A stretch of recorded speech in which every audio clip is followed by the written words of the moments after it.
you're representing the party.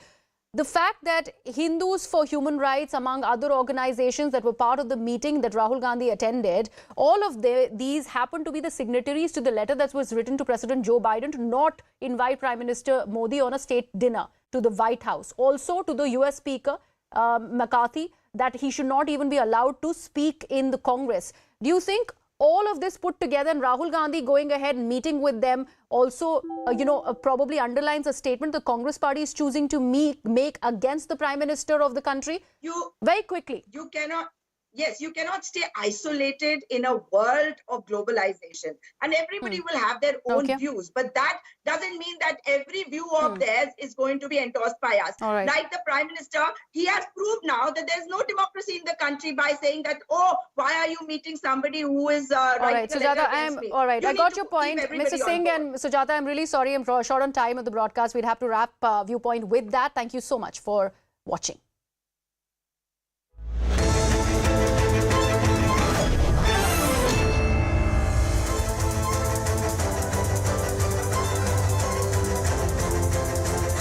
Welcome everyone. Thanks a lot for staying with us. You're watching Plain Speak with me, Shivani Gupta. The debate on Uniform Civil Code has intensified. Just hours after the Prime Minister made the biggest UCC pitch publicly, several opposition parties have slammed the BJP for raising this ahead of both Madhya Pradesh, where he was, and general elections in 2024. The All India Muslim Personal Law Board held one of its first meetings to discuss UCC last evening. They've once again strongly opposed the idea. This issue ideally should not be seen from the prism of Muslims alone. After all, a new codified law will be applicable to all similarly. That's the precise idea of a UCC. But the staunchest opposition to UCC always comes from Muslim quarters. And that's why the debate always gets skewed towards one community. Not only AIM-PLB, but the other only party to do a full press conference on this issue yesterday was the AIMIM, where Asaduddin Owaisi raised the same old diatribe about how UCC is anti-Muslim. Precisely what the PM had warned about, how Muslims are being scared in the name of UCC. Regardless, the process has now kick-started again, with the Law Commission seeking public responses. Opinions of various stakeholders are still pending, and once they are received, the panel will deliberate on the various aspects and the possibility of UCC implementation. Now the ball is very much in the court of the central government, and they cannot backtrack. If they don't follow this through earnestly, in fact, dare I say, if they don't table a bill in the coming sessions before the next elections, then the question will arise if all of this was only for momentum ahead of election. Along with that is the other big question. Is India truly ready for a uniform law? We'll take those questions to our guests in just a bit. Let me first bring to you the latest that has happened in the last 24 hours since the Prime Minister's big push for UCC. Now, AAP has become the first non-NDA party to come out in full support of the UCC. This could mount pressure on others to make their stand clear, which they're dilly-dallying on. The AIM-PLB, as I mentioned, held a late-night meeting yesterday over this issue. They say it was already planned and was not triggered by the Prime Minister's statements. They have announced that they will submit their response in the first week of July, but they are opposed to the very idea, as they have been in the past. Meanwhile, Law Commission has disclosed that they have received 8.5 lakh responses till yesterday on their public deliberation. And they've also clarified, because this question came up, what has changed and why is the Law Commission doing this again after 2018 report which said that this is not the time or there's no need for UCC. They have clarified that between 2018 and 2022, the commission was not functional. So when the new body was appointed, they took up this matter again, and that's why in June they asked for public responses. Now, many people suggest, including the AIM-PLB, that UCC is against Indian Constitution, but nothing could be further from the truth. The idea is very much enshrined in the Indian Constitution. Article 44 lays down that states shall endeavour to secure a UCC for citizens throughout the territory of India. What is the UCC? Basically, one law for all religious communities in personal matters such as marriage, divorce, inheritance, adoption, etc. This is one of the directive principles of state polity, which means that it may be not enforceable by court as it stands today, but the principles laid down are fundamental to governance. During the debates in the Constituent Assembly, this matter was discussed, and B.R. Ambedkar, one of the architects of the Indian Constitution, had opposed the delegates who wished to immortalize personal laws, especially Muslim representatives who showed themselves very attached to the Shariat law. This is what Ambedkar had said then.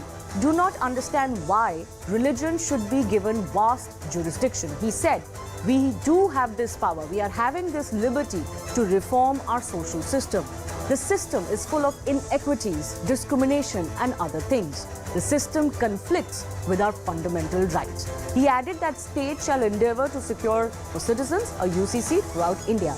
But because there wasn't enough consensus at that time and it was a young nation gaining independence, it was left as a directive principle. And Ambedkar had even suggested that those who volunteer to be under a UCC can be considered first to begin with by a future government. Now, the Prime Minister mentioned yesterday how the Constitution and the Supreme Court have both asked for UCC, and he's right.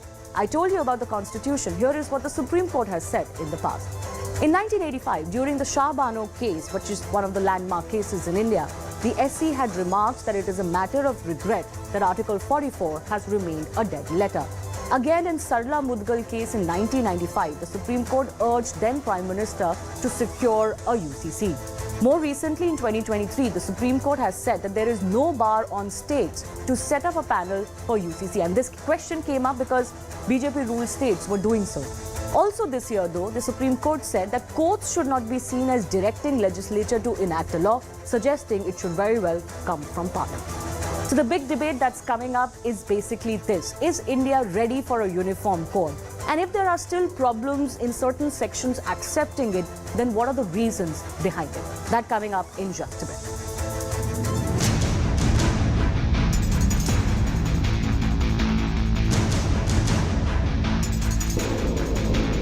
एक घर में परिवार के एक सदस्य के लिए एक कानून हो, परिवार के दूसरे सदस्य के लिए दूसरा कानून हो, तो क्या वो घर चल पाएगा क्या? अरे उनको पूछो ना कि पहले रोजगार कैसे दोगे यार, महंगाई कैसे घटाओगे, पहले उस पर बात करो ना। आज आम जनता के मुद्दे हैं महंगाई, भ्रष्टाचार, बेरोजगारी, किसान, ये आज जनता के मुद्दे हैं। कितने लोग समझते हैं यूसीसी? कितने आम जनता में से खड़े पूछो, कोई जानता है यूसीसी क्या होता है? ये जानते हैं? सेक्शन 44 में जो आर्टिकल है वो भी पढ़ लेना चाहिए ना, संविधान के तहत। ये एक ऐसा मुद्दा है जिस पर सभी विपक्षी दलों से, सभी संप्रदाय के लोगों से बैठकर बातचीत करके कंसेंसस और सबको एक मत में लाकर ही इसको आगे जाना चाहिए।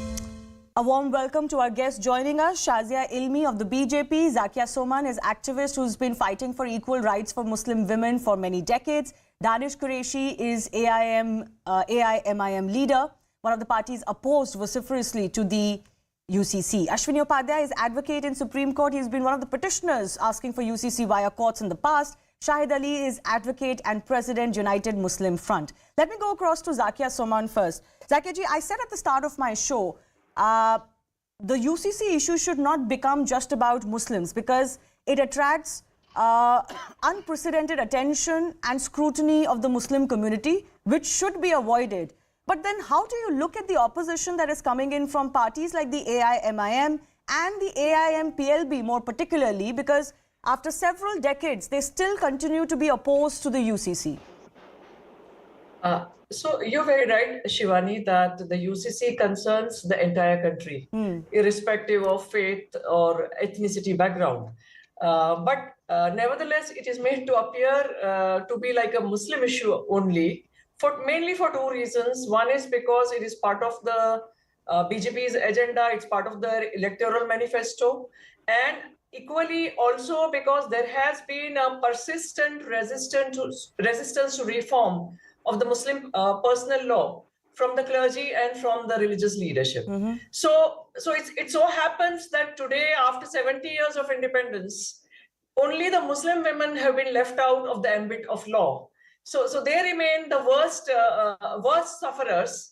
And when the Muslim women see codified Muslim family laws, this demand falls on deaf ears. Nobody pays any attention to that. And today, now, when there is a possibility of a code being brought about, any Muslim community people who want to participate, they are being sort of looked at suspiciously by the same conservative elements. So yeah, it is a kind of a self-created conundrum of our society and of our polity. It is very, very sad that we have continued to deny Muslim women their Quranic rights as well as their constitutional rights, and we have all gone ahead very happily, as though all is well. Right. Before I bring in some of my other panelists as well, some of those who are opposed to the UCC, I want to understand from you, why is it that in 2023 we still have this kind of resistance? Why? What is the main issue here? Why do you think the clergymen, the Orthodox Muslim male controlling Muslim society don't want to see to this, despite the fact that times have changed so drastically? Zakia Soman, that's for you. Yeah. So there are many, there are several reasons for that. One is that they are steeped into patriarchal thinking. Their mindsets are very, very conservative, misogynist. They genuinely believe that men are superior to women. In 2023, this is the mindset which dictates their actions, their statements, their conducts. That is a sad truth. We have to accept it. Secondly, they also fear that they are losing relevance because the world is changing, India is changing, all Indians are changing. That includes the Muslims also. The Muslims are also changing. We saw how the women-led movement against instant triple talaq was supported by one and all. Muslims as well as those who are not Muslims. In solidarity, everybody stood up. So they are not in tune with the ground realities. They are not in, they fail to understand the aspirations of young Muslim men and women. They have also somehow, the kind of politics which has taken place in our country in the name of secularism, as though only favor you have to do to the minorities is allow them to ill-treat the women, particularly the Muslim minority. So I'm very sorry to say that this is a very, very narrow meaning of secularism which has been applied in a country. As a result, any demand coming from Muslim women about justice, about gender equality, we saw it at the time of Shah Banu in 85, we saw it now in 2017 at the time of triple talaq. Nothing has changed. Absolutely. Because the moment the women demand justice, the bogey is raised that Sharia is in danger. Or that is how it is does a conspiracy? Sharia come into danger by giving giving Quranic rights and constitutional rights to women? Yeah. So Zakia Somanji, you've raised very important points. I really don't want to get into the warped secularism that we've become used to in India, because I will not have enough time to get into that complex subject, because it's going to take forever. And also the debate over what is Quranic, what is not Quranic, because again, I don't feel that I can do that debate. And that we should do that debate today on a subject like this. This is not even about what is Quranic, frankly. It is just about what satisfies gender and equality laws for India as per the Constitution. But let me bring in Danish Qureshi. Danish Qureshi, the AIM, your party, even today, Asaduddin Owaisi curses the government for the abolition of instant triple talaq. The bodies like AIM, PLB have a horrendous record when it comes to standing up for Indian women, Indian Muslim women. Their stance on triple talaq, for example, in written affidavits were horrendous to say the least. What explains this? Why is it that you continue to keep Muslim communities separate from the others when this UCC will apply to everybody?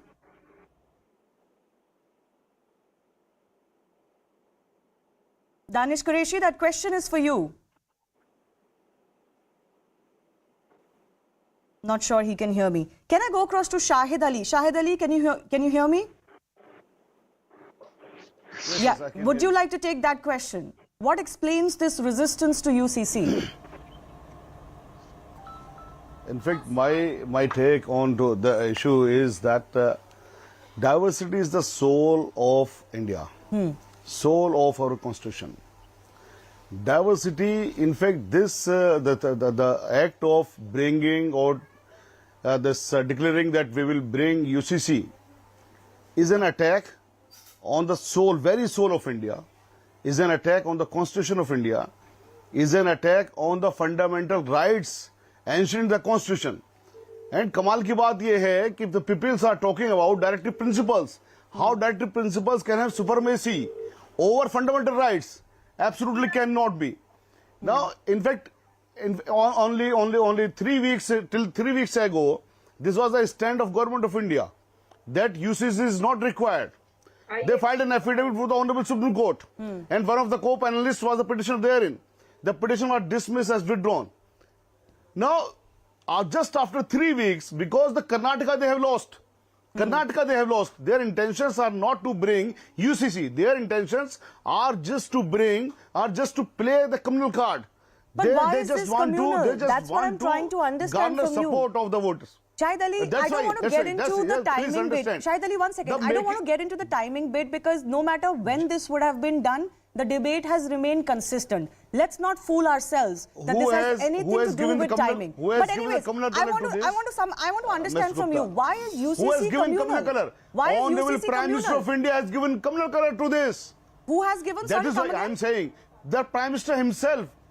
Prime Minister himself has given communal color to this UCC by saying that the Muslims will oppose or the Muslims should not oppose or Muslims should not be confused by anyone. But is he not accurate? So his intentions or he has made it very, very clear to all public, all people of India that UCC he is bringing is against the Muslims. So he himself is playing the communal card, none else. And moreover, what is the necessity of UCC in our country? When we have the laws, we have Domestic Violence Act, which is applicable upon all. We have Special Marriage Act, which is applicable upon all. We have Indian Majority Act, which is applicable upon all. We have Indian Succession Act, which is applicable upon all. Now, what about the age of marriage? In fact, if you will understand, yes, absolutely. That is 18 years. And Honorable Supreme Court is seized of the matter because Punjab and Haryana High Court and in one of the matter, Delhi High Court has said that the Muslim girl may marry even before that. So that matter. That's because Shariat applies today.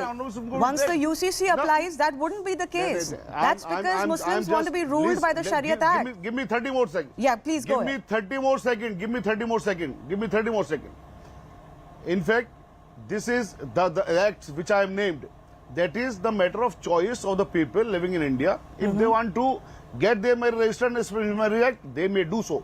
If they want to take benefit of this Indian Majority Act, they may do so. If they want to take benefit of any other act, which are Indian Succession Act, Indian Majority Act, Domestic Violence Act. But why are you not listening to somebody like Zakia Soman who is saying that in the Muslim community, Muslim women also need the protection of the same standards that apply to other women? Why are you saying if you want these protections, please go to other refuge of other acts? If other acts are okay, then please accept those as fundamental principles. That is already available. Yes, so then what's the problem with UCC? State should not force. State should not kill the diversity. Okay, on the issue of diversity, I want to go across to Ashwini Upadhyay. Ashwini Upadhyay, we heard Asaduddin Owaisi also make the same arguments yesterday that UCC is against Indian diversity and pluralism. You've been wanting to respond to him. Can I have your response to everything that Asaduddin Owaisi said and let's say those who are opposed to UCC are saying today?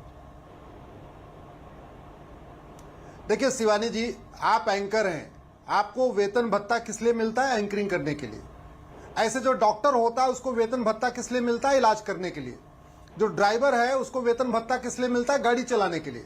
इसी तरीके से सांसदों को वेतन भत्ता, गाड़ी, बंगला, free air ticket, free rail ticket, आजीवन पेंशन, खाना बनाने के लिए सिक्योरिटी के लिए जो सारी व्यवस्था मिलती है, दिल्ली में बड़ा सा बंगला मिलता है, वो किस लिए मिलता है? कानून बनाने के लिए। फीता काटना, बतौलेबाजी करना, भाषण देना सांसदों का मुख्य काम नहीं है। मुख्य काम है कानून बनाना। और किसके अनुसार कानून बनाना? जिसकी वो शपथ लेते हैं। शपथ किसकी लेते हैं? संविधान की लेते हैं। संविधान में शपथ क्या लेते हैं? मैं इस कॉन्स्टिट्यूशन में जो कुछ लिखा हुआ एक एक बात को मानूंगा, उसी के अनुसार बिहेवियर करूंगा, उसी के अनुसार कार्य करूंगा। तो चाहे असदुद्दीन ओवैसी हो या और भी XYZ जो भी लॉ मेकर है, जो पार्लियामेंटेरियन है, जिसने संविधान की शपथ लिया है, अगर वो यूसीसी का विरोध कर रहा है, वो अगर संविधान में लिखे हुए किसी भी आर्टिकल का विरोध कर रहा है, आर्टिकल 44 की मैं नहीं कह रहा हूं, किसी भी आर्टिकल का अगर विरोध कर रहा है, तो याद करिए वो अपनी ड्यूटी के साथ मक्कारी कर रहा है। वो उसको जिस काम के लिए वेतन भत्ता मिलता है, एक तरीके से वो अपने लिए हरामखोरी कर रहा है। मैं ये शब्द बहुत अगर ड्राइवर अपना काम नहीं करेगा, तो हम कहते हैं ना हरामखोरी कर रहा है। तो स्वाभाविक सी बात, सांसदों को संविधान में लिखी हुई एक बात को लागू करना उनकी ड्यूटी है। अब आता हूं मूल विषय पे। अभी हमारे सामने एग्जांपल दिया गया कि नहीं, संविधान कहता है हमको धार्मिक स्वतंत्रता है। तो यूसीसी का मैटर धार्मिक स्वतंत्रता का मामला ही नहीं है। प्रियम्बल में 3 तरीके का जस्टिस है, social justice, economic justice, political justice. ये जो यूसीसी है, न पॉलिटिकल जस्टिस का मामला है, न इकोनॉमिक जस्टिस का मामला है, प्योरली ये सोशल जस्टिस का मामला है। सोशल जस्टिस का मतलब ये हुआ कि देश की सभी बहन बेटियों को एक समान अधिकार मिलना चाहिए। अगर शिवानी जी 4 बहनें हैं तो चारों बहनों का इक्वल राइट होना चाहिए। अगर मेरी 4 बेटियां हैं और वो एक हिंदू से शादी करे, एक मुस्लिम से शादी करे, एक पारसी से शादी करे, एक ईसाई से शादी करे, तो शादी के बाद भी उनके इक्वल राइट होने चाहिए। सिविल राइट में बदलाव होना नहीं चाहिए। अब यूसीसी से क्या होगा इसको समझिए। यूसीसी से देश की सभी बहन बेटियों की शादी की जो मिनिमम एज है वो इक्वल हो जाएगी। इसमें धर्म कहां से आ गया, मजहब कहां से आ गया? यूसीसी आने के बाद सबको अपनी शादी का रजिस्ट्रेशन करवाना पड़ेगा। इसमें मजहब कहां से आ गया? यूसीसी के बाद grounds of divorce, procedure of divorce सबके लिए एक समान हो जाएगा। अगर कोड होने पे डिवोर्स होगा तो सबका होगा, नपुंसकता के आधार पर डिवोर्स होगा तो सबका होगा, बाजपन के आधार पर डिवोर्स होगा तो सबका होगा। इसमें धर्म का क्या लेना देना? अगर यूसीसी आएगा, प्रोसीजर ऑफ डिवोर्स कॉमन हो जाएगा। कोर्ट के जरिए होगा, निगोशिएशन के जरिए होगा, बातचीत के जरिए होगा, जो भी प्रोसेस होगा वो सबके लिए होगा, अलग अलग नहीं होगा। यूसीसी आएगा, गुजारा भत्ता सबको मिलेगा। अब ये बताइए, अगर गुजारा भत्ता गुजर बसर करने के लिए देश की सभी बेटियों को एक जैसा मिलने लग जाएगा, फार्मूला एक हो जाएगा, इसमें कहां से दिक्कत आ गई? यूसीसी आएगा, गोद लेने का अधिकार देश की सभी बेटियों को मिल जाएगा, बच्चे के भरण पोषण का सबको इक्वल राइट हो जाएगा। वो कह रहे हैं डाइवर्सिटी बहुत जरूरी है, सबके अपने अलग अलग कस्टम्स होते हैं और हिंदुओं में भी कुछ लोगों को ऑब्जेक्शन है। बिल्कुल, मैं आपको टाइम देती हूँ। मैं बस ये बोलना चाह रही हूँ कि सिर्फ मुसलमानों की बात नहीं है। और ये मैं रिपीट करना चाह रही हूँ, हिंदू कम्युनिटी में भी लोग हैं जो ऑब्जेक्ट करते हैं यूसीसी में। उनको डर लगता है कि उनके कस्टम्स खत्म हो जाएंगे। नहीं, कुछ नहीं खत्म होगा शिवानी जी। यूसीसी आने से सक्सेशन इनहेरिटेंस का इक्वल राइट हो जाएगा, यानी विरासत का अधिकार, वसीयत का अधिकार सबको एक समान हो जाएगा। एक पति एक पत्नी का नियम सबके लिए लागू हो जाएगा। हम दो हमारे दो सबके लिए लागू हो जाएगा। माता पिता के जो पेरेंट्स केयर होता है, पेरेंट्स केयर का राइट सबको मिल जाएगा। मुझे समझ में नहीं आ रहा इसमें हिंदू मुस्लिम कहां से आ गया। ये रिलीजियस राइट का मामला नहीं है। Religious right as it is रहेगा, अजान वैसे ही होती रहेगी, नमाज वैसे ही होती रहेगी, जो कब्रिस्तान में दफनाते हैं वैसे ही दफनाएंगे, 7 फेरे वैसे ही होते रहेंगे, मंदिर में वैसे ही जाएंगे, जनेऊ वैसे ही पहनेंगे, तिलक वैसे लगाएंगे, चर्च की प्रेयर एज इट इज होगी, गुरुद्वारे में जो अरदास होती है एज इट इज होगी। धार्मिक मामला नहीं है। धार्मिक मामला कंप्लीटली डिफरेंट होता है। Absolutely. No, this is an accepted position. This is an accepted position. And I go back across to Danish Ali, who couldn't hear me earlier. Danish ji, can you hear me now? Danish Qureshi. Yeah. It is a stated position that actually the right to freedom of religion and professing religion or practicing religion are not in danger. Neither is secularism in danger because of a UCC. But your party insists that this is anti-Muslim. Can you explain that stance? How is it anti-Muslim particularly? देखिए, अश्विनी जी के सबसे पहले सवाल का मैं जवाब दूं। उन्होंने ये कहा कि उनकी अगर एक बहन है जो हिंदू है, एक मुसलमान है, एक कोई और धर्म से, एक कोई धर्म से, तो जब सवाल ये है कि सब अलग अलग धर्म से हैं, तो फिर इक्वालिटी कहाँ से आएगी, मुझे ये तो समझ में नहीं आता। दूसरे नंबर की बात उन्होंने कही कि डेमोक्रेसी के अंदर आर्टिकल 14 अरे आप बोल रहे थे, अब मैं सुन रहा था, आप मुझे सुन लीजिए। दानिश जी की बात खत्म होने दीजिए, then you can raise some objections if you want. Yes, अब सवाल आती है डेमोक्रेसी की। उन्होंने ये कहा कि यहाँ सबकी जिम्मेदारी है, ड्राइवर का काम ड्राइवरी करना है और जिसके काम है सबकी जिम्मेदारी। लेकिन सबसे सुपीरियर जो है देश में, हमारे यहाँ डेमोक्रेसी में आवाम सबसे सुपीरियर है। याद रखिए, हमने 125 करोड़ आबादी इसलिए चुन के रखी है क्योंकि सारे के सारे लोग पार्लियामेंट में नहीं जा सकते, लेकिन वो वहां जाके आप अपनी मनमानी करेंगे ऐसा जरूरी नहीं है। मुझे ये लगता है कि अगर किसी को परेशानी है तो मैं ये कहता हूं कि आवाम रेफरेंडम ले ले, चाहे मुसलमानों का ले ले चाहे गैर मुसलमानों का ले ले। और बात आप इक्वालिटी की बात करते हैं तो मैं तो ये कहता हूं कि 50% महिला आरक्षण का अभी तक नरेंद्र मोदी सरकार ने कुछ नहीं कहा कि आप वहां महिलाओं को देना नहीं चाहते, आप अकेले सिर्फ मुसलमानों की बात करेंगे तो दिक्कत क्या है? नहीं, ये मुसलमानों की बात कैसे है? नहीं, वन सेकेंड, आप रेटोरिक कर रहे हैं। पहली बात तो रिजर्वेशन से इसको कंपेयर मत कीजिए, बहुत डिफरेंट कॉन्सेप्ट है। क्यों नहीं करिए? उसमें महिलाओं की समानता नहीं है दानिश जी। आप रिजर्वेशन को और यूनिफॉर्म कोड को आप कैसे कंपेयर कर सकते हैं? The whole idea is completely diametrically opposite. Shivani मुझे ये बताइए, क्या महिलाओं को 50% आरक्षण नहीं मिलना चाहिए? अरे बात वो नहीं है, आप समझिए। क्यों नहीं? यही बात है। नहीं, ये बात नहीं है दानिश कुरैशी। नहीं, बात ये नहीं है। नहीं, it's not the issue. You can not compare reservation with uniform code. Why? Reservation is given. One second. I'll tell you why. Reservation is an affirmative action that is for the most oppressed in society. It's a completely separate argument than having uniform civil code for all citizens. Please. But I want to understand from you. One second. No, please. Let's not be facetious with the debate. I want to understand from you. You keep repeating that this is against Muslims. Can you explain to me how? This is not against Hindus. This is not against Christians. This is not against Parsis. This is against Muslims alone. Explain to me. No, this is not about Muslims and all. This is all about the culture which we get from the Constitution of India. Why they want to discriminate that? But it comes from the Constitution, UCC. Why should I UCC? Why should I get UCC? Why should I don't oppose that?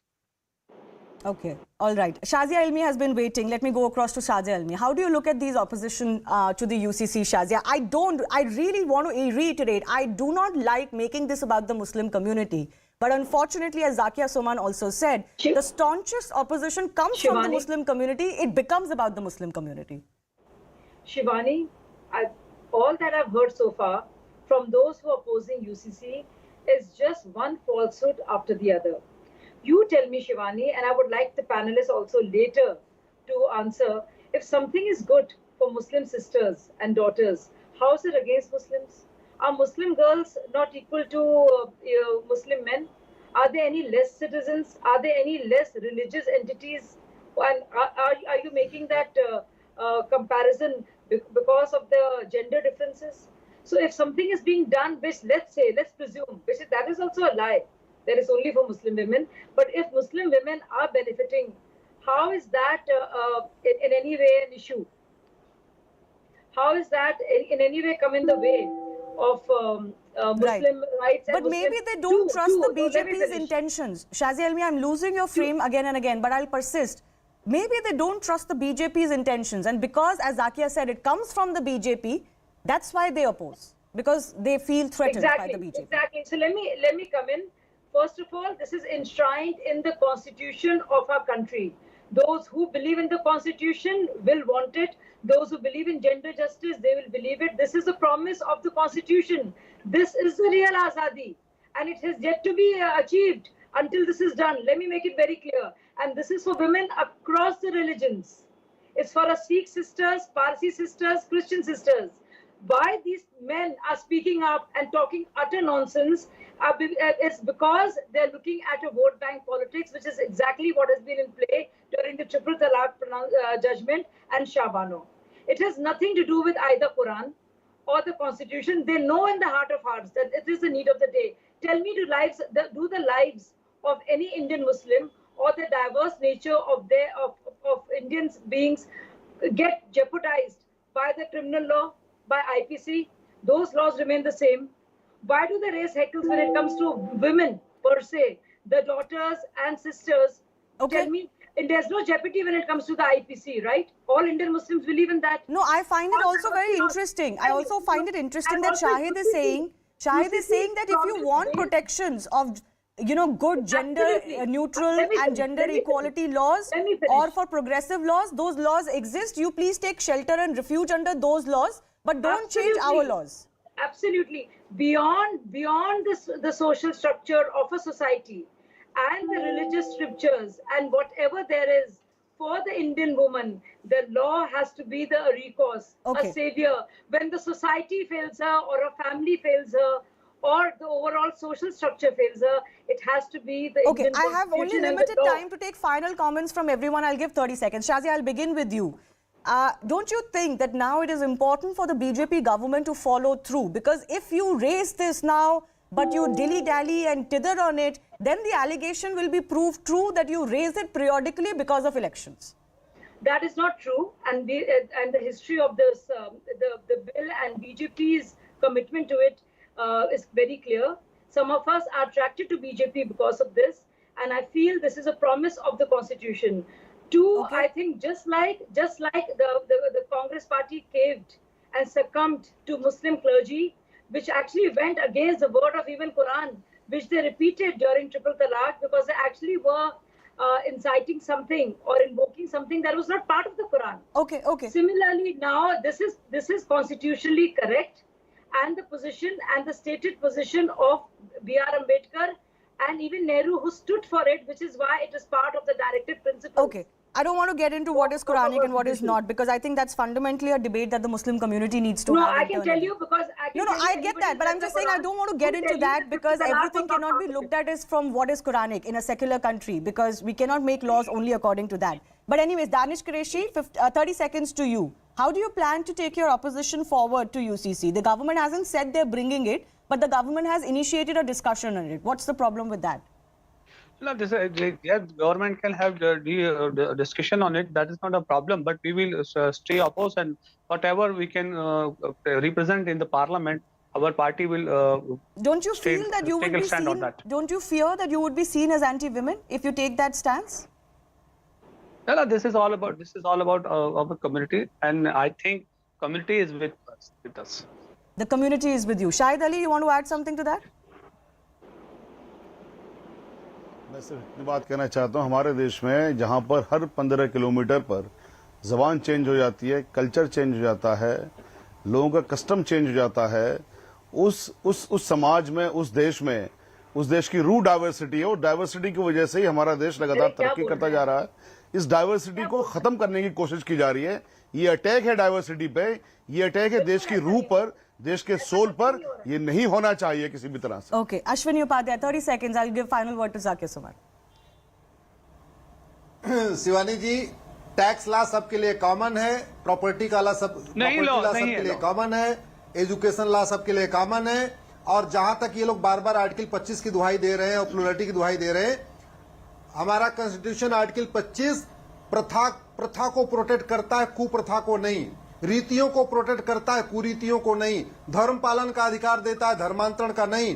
ये 3 तलाक, हलाला, 4 शादी, मुता, मिस्यार, तहर्रुस, दारुल कजा, ये तलाके हसन, तलाके बाइन, तलाके किनाया, ये सब कुछ जो है ना, ये कुप्रथा है। इसको सुप्रीम कोर्ट बिल्कुल एक्सेप्ट नहीं करता, संविधान इसकी बिल्कुल इजाजत नहीं देता। ये अरब का संविधान नहीं, भारत का संविधान है। ये अमेरिका का नहीं, भारत का संविधान है। और भारत की संस्कृति क्या है? नारी तू नारायणी, सबका साथ, सबका विकास, वसुधैव कुटुंबकम। तो स्वाभाविक सी बात है, देश की सभी बहन बेटियों को इक्वल राइट मिलना चाहिए। Okay, but let's not. I also feel that we should not just make this about women. This is just about the fact that all citizens in India deserve to have common laws. And not just about women alone, although women form a very important part of this debate. Zakir Soman, let me give you the final 30 seconds. The argument also is, and has been, as you would know, for the last 30-40 years, is that let there be the right time and let there be consensus. But can there be consensus on an issue like this, or is that a diversionary tactic?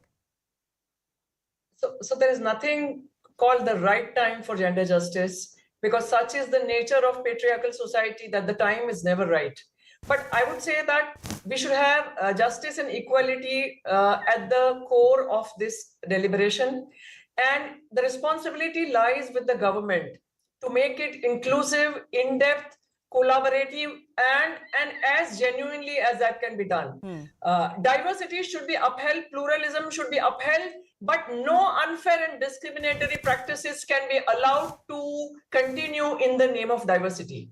You cannot have diversity in, injustice and doing atrocity to women and to people of all genders. So I think the heart of this discussion should be gender justice and gender equality. All right, fair enough. I do thank all of our guests for joining us. This is, of course, something that we will debate as weeks progress, because all religious organizations and others are submitting their responses to the Law Commission. Let's move forward to the other big story that we're tracking, and that's coming in from Tamil Nadu. State Department of Hindu Religious and Charitable Endowments in the state has once again come under scanner for its high-handedness against the Dikshitars of the Chidambaram Nataraj temple. Yesterday, HR&C department officials, accompanied by 2 female police officers, entered the Kanaka Sabai briefly amid stiff resistance from the Dikshitars. The Dikshitars had placed a board in the temple a few days ago announcing restrictions on devotees till Tuesday. The Chidambaram town police have now booked a case against 11 of them for allegedly obstructing an official of the HR&C department for discharging her duty, amongst other sections. The minister concerned, P.K. Sekar Babu, has accused Dikshitars of managing the Nataraj temple and not divulging information to the government on the temple funds and assets, and that he's saying that there are efforts on to bring this shrine under the ambit of the department. Now, this is not the first time that the State Department has sought to run its writ over the way this temple runs. Remember, this is a unique temple because in 2014, Supreme Court had ruled that Dikshitars can have the right to manage this temple. It is one of those rare temples that has large temples that doesn't come directly under the government. Last year too, there was a row. HR&C department issued notices asking for details of the assets of the temple. Dikshitars opposed the interference and refused to show those documents. The authorities announced for complaints by public against them, and they got a complaint of child marriage. And few Dikshitars was also held. Last year in June too, heated argument took place between both sides. This was over a raised platform during a festival. Few Dikshitars were again arrested by the authorities, and yesterday a fresh row sparked off because police entered the temple forcefully and stood over that same platform. Is there undue interference with the Chidambaram temple by the State Department, and is that interference increasing since the DMK government came to power? That's the big question we'll take to guess in just a bit.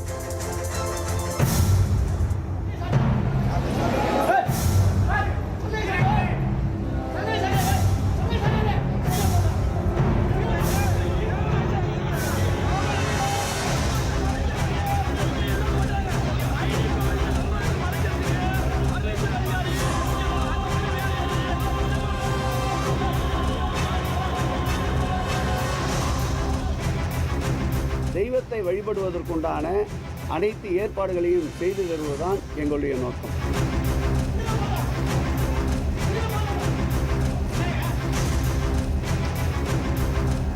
The government is doing a panic reaction, vendetta politics, and which should be we condemn this very strongly.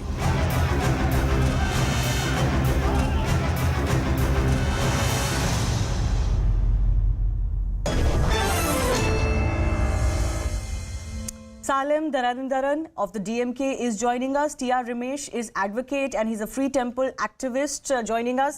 Before I take the state government's response on what has transpired, T.R. Ramesh, do you want to elucidate what are the issues as far as this department and the Chidambaram Nataraj temple is concerned? Why do we keep hearing of these skirmishes and pretty ugly fights between the temple management and the police and the HRC department in Tamil Nadu? See, the Honorable Supreme Court on 6th January 2014 gave a final judgment and affirmed that the Dikshitars have the right to administer this Chidambaram Nataraj temple as they have been doing for centuries. In fact, they set aside the orders of the learned single judge and the division bench of the Madras High Court, and also gave an opinion that the High Court should not have reviewed the matter when in 1951 it was confirmed that the Podu Dikshitars form a religious denomination. Now, it is the policy of the DMK party that Sanatana Dharma should be decimated. And this temple is a Vedic temple. It is not even an Agamic temple. It is a Vedic temple where 2000-year-old Vedic practices are followed. And this is the only temple, large temple, that is not under the government control. Yes. So they target this temple. In 2014, the AIADMK under Jayalalitha was in power. After the Chidambaram temple judgment, they grudgingly left the temple after 9 months. DMK came to power in May 2021. And from the time they were saying, we will take this temple under our control. This is a temple built by the kings, so the Dikshitas cannot administer. Now, there is nothing in the constitution that says temples built by kings should not be in the hands of the denomination. The HRNC gave a lot of trouble. They asked for the accounts of the temples. The Dikshitas pointed out the Madurai Saurashtra Sabha case judgment, where 2 honorable judges of the Madras High Court had ruled that the HRNC does not have an automatic right to summon for accounts from denominational temples.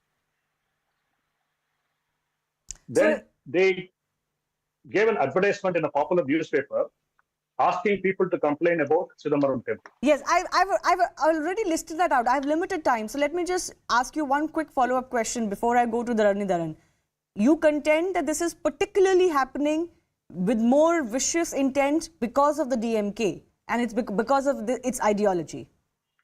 Yes, because the earlier DMK leaders, they made a statement in the as early as 50s or even before that, that the day the Chidambaram temple and the Srirangam Rangana Swami temple, a Vaishnavi temple, are blown to pieces by cannons, that is the day that Tamil Nadu should rejoice. So they hate this the temples which are icons for Saivism and Vaishnavism. And they hate the community that runs them. That is the truth. Okay. Mr. Dharan, how do you respond to the fact that since you've come to power, despite the fact that this temple is supposed to be run by the Dikshitas, you keep trying to interfere at what pretense or another?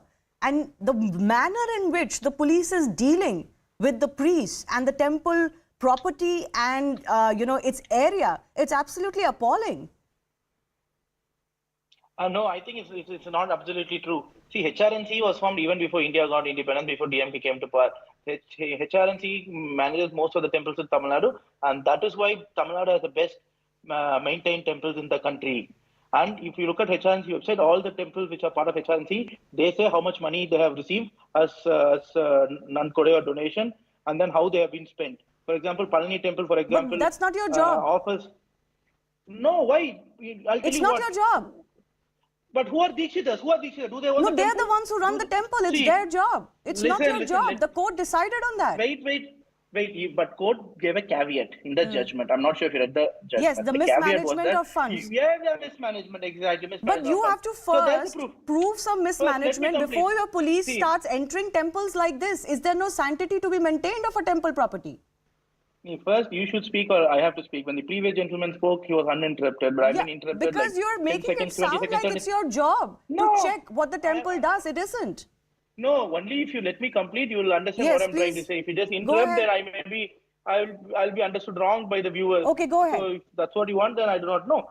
Very clear, from 2009 to 2013, 1.5 crores was the money that was received as donations in the temple. But before that and after that, the Dikshitas have been saying they've received only 3,000 rupees for the whole year. That's what they have claimed, 3,000 or 30,000. And second, it's not the DMK that said that this temple has to be in HRNC. Even before independence, one justice, Revered Justice Muthuswamy Iyer, had told that these people do not own the temple and it should be publicly owned. Nobody owns the temple. That's not anybody's argument. But there is a clear-cut Supreme Court judgment. I asked you a two-part question. I'll give you time to respond to both of them, and I'll take your question over the mismanagement of funds to T.R. Ramesh. But please explain to me, how is it that since your government came to power, these skirmishes are happening repeatedly? Not true. I think history doesn't say that. In 1983, one Dikshita himself went to MGR and complained that there has been... Please talk to me about post-2014, post the judgment. You said only my party. I'm saying it happened during ADMK. Now you are saying history. That was you not. Wanted me. That was pre-judgment of the Supreme Court in this matter. I am saying in 2014, the court clearly outlined who's going to control the management of the temple. Now, post that, why is it that these cases are happening every year or few months since you came to power? No, it happened all the time. That's why I'm saying it started from the British era. It went during MGR. MGR recommended the temple be handed over to HRNCE. Jayalalitha did so the same. And now we are asking for the same because these Dikshitars acted in an arbitrary manner. Misappropriation of funds. There is allegation of child marriage. This is not what DMK government is wanting to go and take over this temple. It is, we receive complaints from people. We have received complaints from people. Well, your State Department chief has said, a minister concerned has said that there are efforts on to take over the temple. I don't know how that is okay, but if anybody was to talk about taking over any other place of worship, it wouldn't be okay. But one second. In this case, the temple decided to restrict the entry of devotees for a period of time because they felt they cannot manage crowds. Now, can you tell me what justifies the manner in which the police handled this issue? Who are there to stand between devotees and the God?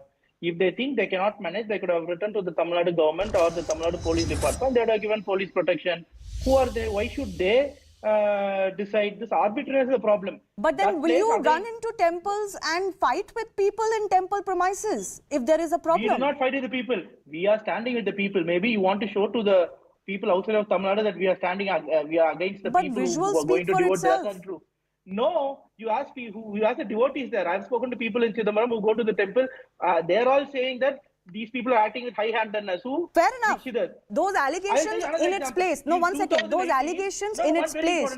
There is CCTV footage to show that police officers are barging into the temple. What justifies that?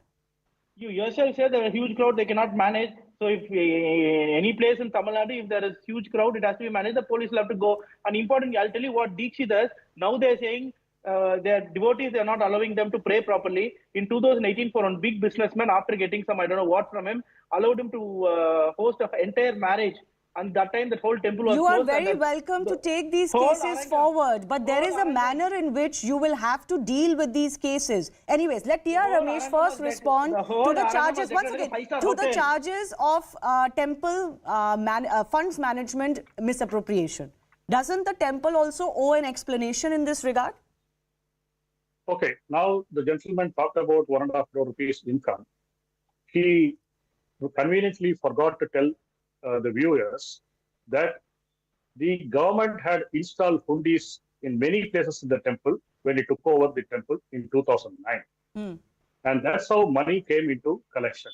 Now, Chidambaram temple is a unique temple where there are no hundis, no shops, no commercialization, all these years. Yet, 6 pujas a day happened like clockwork. 2 major festivals in a year happen. And people come and have darshan within 5 minutes. There is no queue. There is no special darshan charges, etc., etc. This is a temple which is least commercialized. Now, the Dikshitars are getting their accounts audited by chartered accountants as prescribed by the Income Tax Act, Section 288.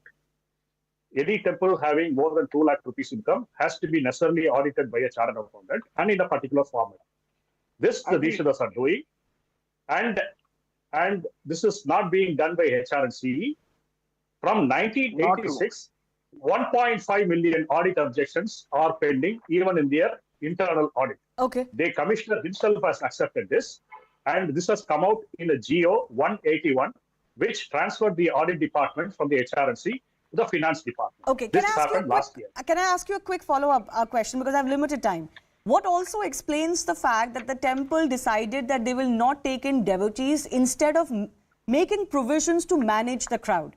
So, in other words, the charge that the state government makes is that there is high-handedness and a less devotee-friendly way of handling the temple. Exactly. This is happening in HRNC controlled temples, not in Chidambaram. Let me tell you, the Kanaka Sabai is a raised platform in which the 6 pujas I was talking about happens every day. It's basically a puja area where there is a limited space, like 10 into 3 feet, where some 10 devotees can stand and have darshan.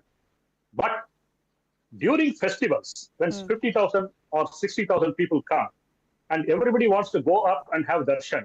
There will be chaos and there will be ruckus, and that's what's happened with the HRNC just observing it and doing nothing.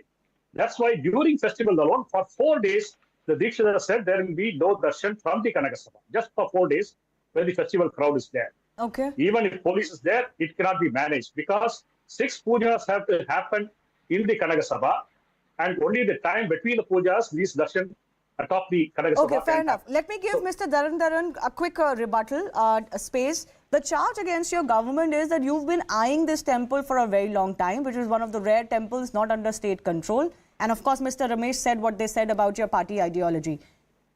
If your minister keeps making statements like we're going to take it over, obviously it will sound like that's your intention. Your intention is not smooth functioning. Your intention is to take it over under any pretext. See, making it beautifully sound, it's a DMK, it's a Dikshita issue. It's an issue between government of Tamil Nadu, back then Madras province, and the Dikshitas. That's why we're saying the court verdicts have been going on from 1988 until 2014 and it's still going on. So, and again, the previous gentleman, when he spoke, he conveniently omitted the whole point that they don't give receipts. For example, there have been numerous complaints that have come. He can't deny it. 10,000 is being charged for prasad to be delivered at home. One of the various services they offer. There is no receipt. Mr. Ramesh, you want to respond to that? Once again, I have limited time. Mr. Ramesh, you want to respond to that, please? Any special services? Sorry, I didn't get it. They're not giving I didn't get it. He's saying that there is funds taken from the devotees for performing certain practices, but there is no receipt given to those devotees. Exactly. In the Chidambaram temple, no money is allowed to be taken by the Dikshitas as per the temple rules, except the Dakshina. See, rule is different, right? Rule is different, but we have got... Kindly don't interrupt. Did I interrupt when you were speaking, sir? You got complaints because there are set up complaints by stooges of the HRC department. There has been the stooges of the HRC department. No, which is the HRC department. Venkata Chelappa has told this. Okay. That there has been discrepancy in the temple. Okay, so the point is this. I request both of our guests to pull back because we're running out of time. The point is this. If there are complaints, they need to be handled in a certain way. Mr. Narendran, please. They need to be handled in a certain way. The answer cannot be that you keep barging into temples. And that will invite the charge of the high-handedness of the police as well. We'll leave it at that. We'll see how this progresses. Time for a very short break. On the other side, we'll get you some latest reports after rain havoc in financial capital of the country, Mumbai. Yet again, orange alert is issued for 6 districts of Maharashtra.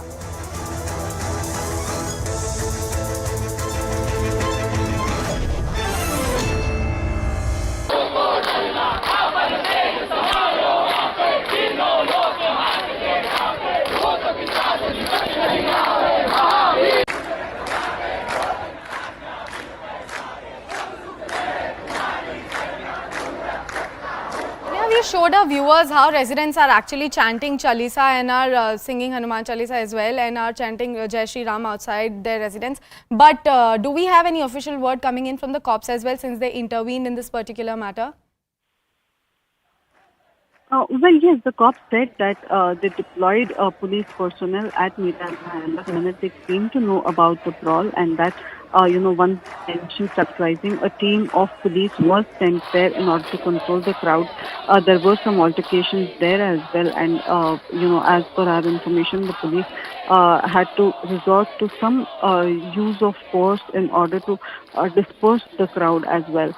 So as of now, what we are learning is that this was, the tension in the area was going on till late last night, where there were, confrontations and altercations between two groups, ostensibly over the issue within the housing complex, where both the groups started complaining that this was against what was agreed within the constitution. In fact, we saw that there were several altercations from within the housing complex as well, where the members who raised objections were seen confronting those who had brought the votes within the housing complex. There was a debate about why they were being stopped and how a large number of crowds gathered thereafter as well. So as of now, the police say that the situation is under control, it is peaceful, but there was a lot of tension in the area after certain right-wing activists had also joined in, and the two groups had a face-off after this altercation from within the housing complex. Maharashtra, where tension at the housing society in Mira Bhayandar after 2 goats were brought by lift have erupted. Now, society claims that goats were not allowed to be taken in the lift, but they were taken. Now, we are showing you the visuals as well. Police had to intervene in this particular matter, even as a large crowd gathered over the issue. Now, protesting residents chanted Chalisa and Jai Shri Ram outside the buildings as well. So, it is a shocking and breaking news coming in from the state of Maharashtra, where tension at the housing society in Mira Bhayandar after 2 goats were actually brought by lift. Now, society claims that goats are actually not allowed to be taken in the lift, but they were taken. Now, police had to intervene in this particular matter, even as the large crowd gathered over this particular.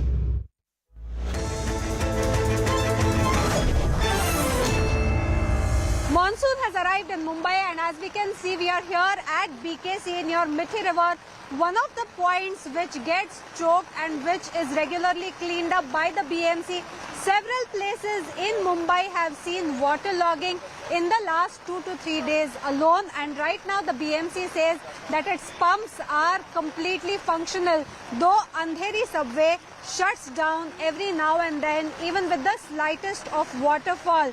Whether the BMC is prepared for the coming monsoon is the answer that we will get only within a few days after the monsoon is in full flow. But on one hand, while Mumbaikars face water cut from July 1, a 10% water cut because there is only 7% water remaining in the reservoirs that provide water to Mumbai.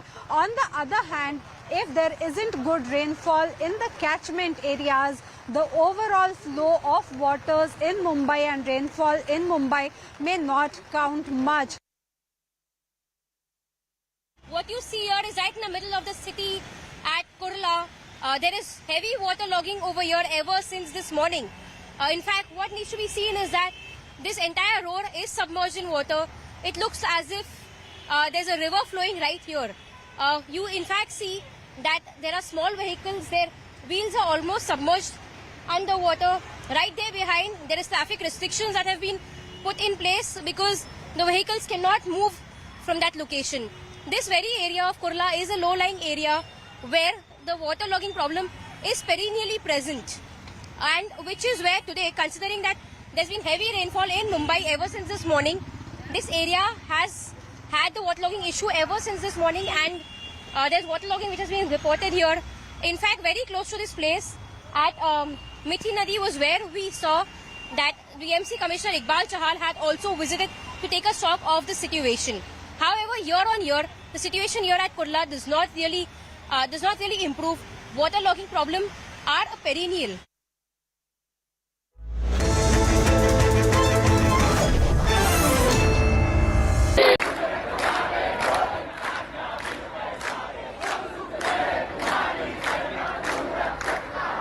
We showed our viewers how residents are actually chanting Chalisa and are singing Hanuman Chalisa as well, and are chanting Jai Shri Ram outside their residence.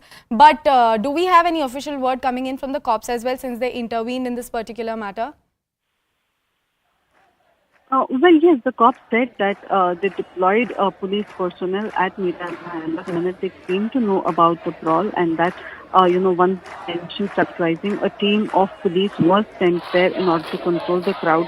There were some altercations there as well, and as per our information, the police had to resort to some use of force in order to disperse the crowd as well. So as of now, what we are learning is that this was, the tension in the area was going on till late last night, where there were, confrontations and altercations between two groups, ostensibly over the issue within the housing complex, where both the groups started complaining that this was against what was agreed within the constitution. In fact, we saw that there were several altercations from within the housing complex as well, where the members who raised objections were seen confronting those who had brought the goats within the housing complex. There was a debate about why they were being stopped and how a large number of crowds gathered thereafter as well. So as of now, the police say that the situation is under control, it is peaceful, but there was a lot of tension in the area after certain right-wing activists had